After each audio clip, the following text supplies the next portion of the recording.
Myself, Dr. Manju Meena, Assistant Professor in Chemistry from Government College, Kota. Heterocyclic compounds के अंतर्गत हमने pyrrole और thiophene का पिछले लेक्चर्स में अध्ययन किया था। आज हम उसी क्रम में फ्यूरेन हेट्रो एटॉमिक कंपाउंड्स का अध्ययन करेंगे। फ्यूरेन का अणुसूत्र होता है C4H4O। इस प्रकार से हम इसको लिखते हैं, जिसमें ऑक्सीजन हेट्रो एटम के रूप में प्रेजेंट है, 4 कार्बन हैं और उसके साथ 4 हाइड्रोजन जुड़े हुए हैं। इसकी अनुनादी ऊर्जा का मान होता है 71.1 किलो जूल प्रति मोल। इसके द्विध्रुव आघूर्ण का मान होता है 0.7 डिबाई। इसे हम फरफ्यूरेन के नाम से भी जानते हैं। सर्वप्रथम सन 1840 में चावलों की भूसी का तनु H2SO4 के साथ आसवन कराकर एल्डिहाइड फरफ्यूरेल प्राप्त किया था। लैटिन भाषा में भूसी या ब्रान को हम फरफर कहते हैं और इसी से प्रारंभ में इस यौगिक का नाम फरफ्यूरेन और बाद में फ्यूरेन पड़ा। विरचन की विधियाँ। इसे चीड़ की लकड़ी के आसवन के द्वारा भी प्राप्त किया जा सकता है। फर्स्ट विधि है इसकी औद्योगिक विधि। औद्योगिक रूप से फ्यूरेन 2 एल्डिहाइड अर्थात फरफ्यूरेल के उत्प्रेरकीय विघटन द्वारा बनाया जाता है। जई के दाने या ओट हस्क्स या मक्का के दाने जिनमें एल्डोपेंटोज होता है कि तनु H2SO4 के द्वारा आसवन पर फरफ्यूरेल प्राप्त होता है। एल्डोपेंटोज इस प्रकार से हम इसको लिखते हैं। इसमें क्या होगा, इधर से OH की तरफ बॉन्ड टूटेगा, ये वाला हाइड्रोजन का बॉन्ड टूटेगा और यहाँ शिफ्ट हो जाएगा तो यहाँ डबल बॉन्ड आ जाएगा। इसी प्रकार से यहाँ से OH के बीच में OH के मध्य का बॉन्ड इधर टूटेगा तो यहाँ बंद बन जाएगा। यहाँ से OH बाहर निकलेगा, ये वाला डबल बॉन्ड में हो जाएगा और यहाँ से OH बाहर निकल जाएगा। इस प्रकार से इसमें 3 वाटर मॉलिक्यूल निकल जाते हैं और हमें क्या प्राप्त होता है, फरफ्यूरेल, जिसका कि हम 400 डिग्री सेंटीग्रेड पर यदि इसको गर्म करें ZnCrO2 MnCrO2 की प्रेजेंस में तो हमें क्या प्राप्त होता है, फ्यूरेन। इसी प्रकार हेक्सो से 5 हाइड्रोक्सी मैथिल फरफ्यूरेल बनता है। यहाँ पर भी क्या होगा, यहाँ से एक H2 मॉलिक्यूल निकलेगा, यहाँ से एक निकल जाएगा और यहाँ से एक, तो 3 वाटर मॉलिक्यूल निकल जाने के पश्चात हमें क्या प्राप्त होता है, 5 हाइड्रोक्सी मैथिल फरफ्यूरेल। इस प्रकार से फ्यूरेन का औद्योगिक उत्पादन किया जाता है। सेकंड मेथड है इसका सीले विधि। इसमें क्या करते हैं, म्यूसिक अम्ल। तो म्यूसिक अम्ल का शुष्क आसवन करवाने पर फ्यूरोइक अम्ल बनता है, जो अपने क्वथनांक बिंदु तक गर्म करने पर फ्यूरेन में परिवर्तित हो जाता है। फ्यूरोइक अम्ल को कॉपर चूर्ण की उपस्थिति में क्विनोलिन के साथ गर्म करने पर भी विकार्बोक्सिलीकरण की क्रिया होती है और फ्यूरेन का निर्माण होता है। ये है म्यूसिक अम्ल। इसमें भी क्या होगा, यहाँ से ये बॉन्ड यहाँ शिफ्ट हो जाएगा और हाइड्रोजन बाहर निकलेगा और यहाँ से OH टूटेगा तो यहाँ से एक वाटर मॉलिक्यूल निकल जाता है। यहाँ ये वाला बॉन्ड यहाँ शिफ्ट होगा और OH यहाँ से निकल जाएगा तो एक H2O यहाँ से निकलेगा। इसी क्रम में ये वाला बॉन्ड यहाँ शिफ्ट होगा तो यहाँ डबल बॉन्ड आ जाएगा और ये वाला OH तो एक वाटर मॉलिक्यूल यहाँ से निकलेगा, ये वाला बॉन्ड यहाँ से टूटेगा और ये वाला बॉन्ड यहाँ शिफ्ट होगा तो हमें क्या प्राप्त होगा, फ्यूरोइक अम्ल या पायरोम्यूसिक अम्ल। जब इसको हम कॉपर चूर्ण की प्रेजेंस में गर्म करते हैं तो हमें क्या प्राप्त होता है, फ्यूरेन। थर्ड मेथड है फ्यूरेन बनाने का फीस्ट बाइनरी संश्लेषण। पिरीडीन विलयन में alpha chloro acetone beta keto ester के साथ संघनित होकर फ्यूरेन व्युत्पन्न बनता है। यह अल्फा क्लोरो एसीटोन इसका कीटो रूप है। इसी प्रकार से ये है एसिटिक एस्टर का कीटो रूप। ये किस में कन्वर्ट होते हैं, सर्वप्रथम दोनों इनोल रूप में। तो इसमें क्या होगा, एक हाइड्रोजन टूटेगा, यहाँ क्या आ जाएगा, डबल बॉन्ड, और ओ जो हाइड्रोजन यहाँ से निकलता है वो यहाँ जुड़ जाएगा। इसी क्रम में ये वाला यहाँ शिफ्ट होगा तो यहाँ डबल बॉन्ड आ जाएगा, और कार्बन ऑक्सीजन वाला बॉन्ड यहाँ टूटेगा तो यहाँ क्या आ जाएगा, OH। तो ये क्या होगा, अल्फा क्लोरो एसीटोन का इनोल रूप है, और ये वाला एसीटो एसिटिक एस्टर का इनोल रूप है। जब हम इसे गर्म करते हैं तो हमें क्या प्राप्त होता है, 2,5 डाईमेथिल फ्यूरेन। किस प्रकार से होगा, यहाँ से Cl निकल जाएगा, OH के बीच में से ये वाला बॉन्ड यहाँ शिफ्ट होगा, यहाँ से ये निकलेगा और यहाँ से यहाँ निकल जाएगा, तो यहाँ से HCl निकल जाएगा, यहाँ से H2 निकल जाएगा। तो हमें क्या प्राप्त होगा गर्म करने पे, 2,5 dimethyl furan, HCl, acetic acid और CO2। नेक्स्ट स्टेप में है एसीटो एसिटिक एस्टर से। ये है एसीटो एसिटिक एस्टर, जिसकी सोडियम और इथाइल अल्कोहल के साथ क्रिया करवाते हैं। तो इसके कितने मॉलिक्यूल पार्टिसिपेट करते हैं, 2। तो सर्वप्रथम ये क्रिया करके यहाँ पर Na आ जाता है, और इधर से भी एक यहाँ जुड़ जाएगा। नेक्स्ट स्टेप में क्या होगा, I2 के साथ इसकी जब क्रिया करवाई जाती है तो 2Na यहाँ से निकल जाता है, और यहाँ पर एक बॉन्ड का निर्माण होता है। ये क्या है, इसका कीटो रूप। अब ये किस में कन्वर्ट करेंगे हम इसको, इनोल रूप में। तो क्या होगा, ये वाला बॉन्ड यहाँ शिफ्ट होगा, यहाँ डबल बॉन्ड आ जाएगा, और यहाँ क्या हो जाएगा, OH। इसी क्रम में यहाँ पर भी शिफ्ट होगा तो यहाँ डबल बॉन्ड, और इधर क्या आ जाएगा, OH। तो ये इसका क्या है, इनोल रूप। अब नेक्स्ट स्टेप में क्या होगा, गर्म करने पर यहाँ से OH निकलेगा और यहाँ से ये निकलेगा, तो यहाँ से H2O की प्रेजेंस में जब हम क्रिया करवाते हैं तो ये हमें प्राप्त होता है C डबल बॉन्ड, और इधर से ये बॉन्ड टूटेगा और ये टूटेगा, तो यहाँ कितने इथाइल अल्कोहल के मॉलिक्यूल निकलेंगे, 1 और 2।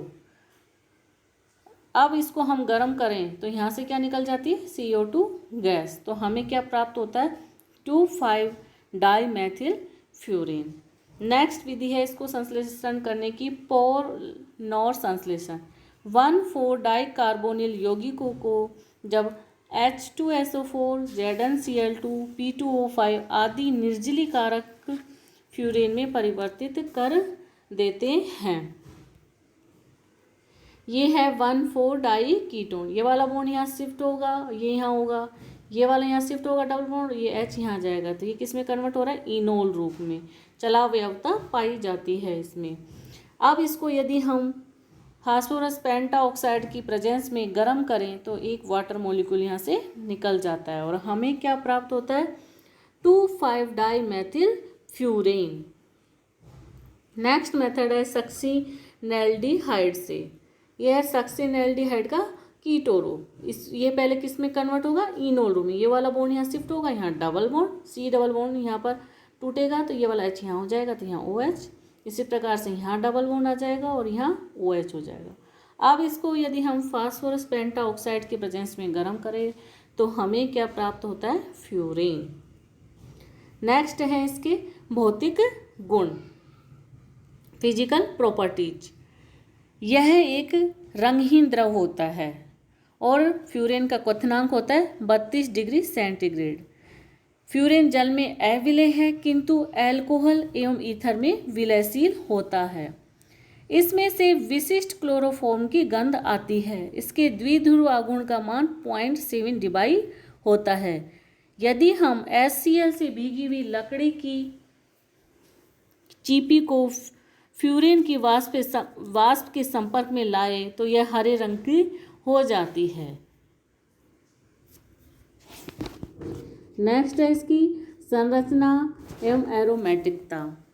फ्यूरेन एक एरोमेटिक यौगिक है। इसमें एरोमेटिक षटक पाया जाता है जिनमें 4 इलेक्ट्रॉन प्रत्येक 4 कार्बन परमाणु से एवं 2 इलेक्ट्रॉन ऑक्सीजन परमाणु के एकाकी इलेक्ट्रॉन युग्म में मिलते हैं। फ्यूरेन की वास्तविक संरचना निम्न अनुनादी संरचनाओं का अनुनाद संकर होती है। किस प्रकार से अनुनाद होता है वो हम यहाँ देख सकते हैं। ये क्या है आपका फ्यूरेन, जिसपे 2 एकाकी इलेक्ट्रॉन हैं। सर्वप्रथम क्या होगा, ये एकाकी इलेक्ट्रॉन युग्म यहाँ भाग लेंगे और ये वाला बॉन्ड क्या हो जाएगा, यहाँ शिफ्ट हो जाएगा।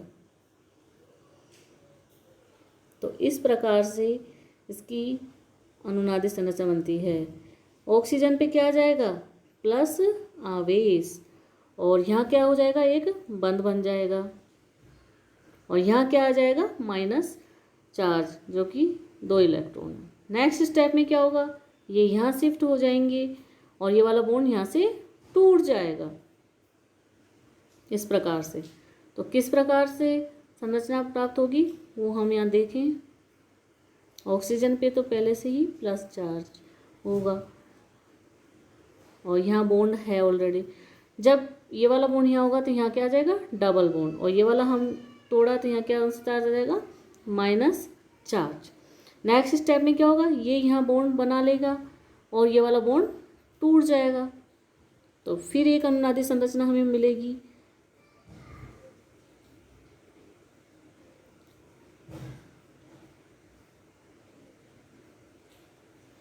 तो क्या होगा, यहाँ वाला यहाँ शिफ्ट होने की वजह से यहाँ डबल बॉन्ड आ जाएगा और ये वाला टूट गया तो यहाँ पर कौन सा चार्ज आ जाएगा, माइनस चार्ज।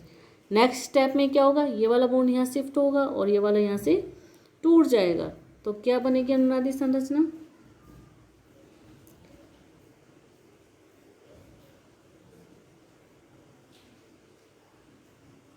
यहाँ प्लस चार्ज, ये वाला जब शिफ्ट हुआ तो यहाँ डबल बॉन्ड यहाँ। इस प्रकार से इसकी 5 अनुनादी संरचनाएं बनती है, 1 2 3 4 और 5। तो इसको हम इन प्रकार से दर्शा सकते हैं। जैसे कि फर्स्ट स्टेप में क्या हुआ, ये लोन पेयर यहाँ शिफ्ट हुए और ये वाला बॉन्ड टूटा तो यहाँ पर क्या हो गया, डबल बॉन्ड आ गया और यहाँ पर माइनस चार्ज। ये फिर लोन पेयर यहाँ शिफ्ट होकर बंद बनाएंगे और ये बंद टूट जाएगा, यहाँ बंद बन गया और यहाँ लोन पेयर आ गया। ये लोन पेयर फिर यहाँ बंद बनाते हैं और ये वाला बंद टूट जाएगा, तो क्या होगा, टूटने से यहाँ पर तो क्या आ जाएगा, माइनस चार्ज, तो यहाँ डबल बॉन्ड आ गया। नेक्स्ट टाइम में ये वाला तो बंद यहाँ शिफ्ट हो जाएगा, यहाँ बंद का निर्माण होगा और ये वाला टूट जाएगा, तो यहाँ माइनस चार्ज आ जाएगा और यहाँ पर प्लस चार्ज रहेगा और यहाँ डबल बॉन्ड। इस प्रकार से इसकी 5 फ्यूरेन की अनुनादी संरचनाएं होती हैं। नेक्स्ट हम देखें कि ऑक्सीजन का एटॉमिक नंबर कितना होता है, 8। इसका इलेक्ट्रॉनिक कॉन्फिगरेशन बाह्यतम कक्ष में 2s में कितने इलेक्ट्रॉन होते हैं, 2s में होते हैं 1 और 2, और 2p में कितने होते हैं, 4, 2p 4 होता है इसका, तो एक में होंगे 2 इलेक्ट्रॉन और नेक्स्ट में एक इलेक्ट्रॉन। ये इसका है 2p कक्षक। अब इसमें संकरण होता है sp2 संकरण, तो sp2 संकरण से क्या होगा, एक तो s और 2, तो एक s में तो क्या हो जाएंगे, 2 इलेक्ट्रॉन, इसमें क्या होगा, 1 इलेक्ट्रॉन और 1, और यहाँ p कक्षक में क्या होगा, लोन पेयर। ये कौन सा कक्षक है, p, और ये कौन से कक्षक हैं, तीनों sp2 कक्षक। तो 3 sp2 कक्षकों में एक में लोन पेयर है और इसी प्रकार से एक pz कक्षक में भी लोन पेयर उपस्थित है। तो इसकी संरचना को हम किस प्रकार से रिप्रेजेंट करें वो यहाँ हम देख सकते हैं। अब क्या होगा, एक p कक्षक इस कार्बन का होगा, एक p कक्षक इस कार्बन का, इसी प्रकार से एक p कक्षक इस कार्बन का, एक p कक्षक इसके पास क्या होगा, ऑक्सीजन के पास भी एक p कक्षक, और दूसरा है sp2 जिसमें कितने इलेक्ट्रॉन हैं, 2, और इसके pz कक्षक में भी कितने इलेक्ट्रॉन हैं, 2, जबकि कार्बन के पास सब में कितने इलेक्ट्रॉन हैं, 1, इसमें भी 1 है, ये भी 1 है और 1, तो टोटल कितने इलेक्ट्रॉन हो गए, 2 3 4 5 और 6। इस प्रकार से इसमें कुल कितने इलेक्ट्रॉन हो गए, ये तो वाला तो p कक्षक और ये इसका कौन सा कक्षक है, sp2। तो इसमें जो p कक्षक वाला इलेक्ट्रॉन युग्म है वो वलय में जाता है, sp2 कक्षक वाला इलेक्ट्रॉन युग्म वलय में नहीं जाएगा।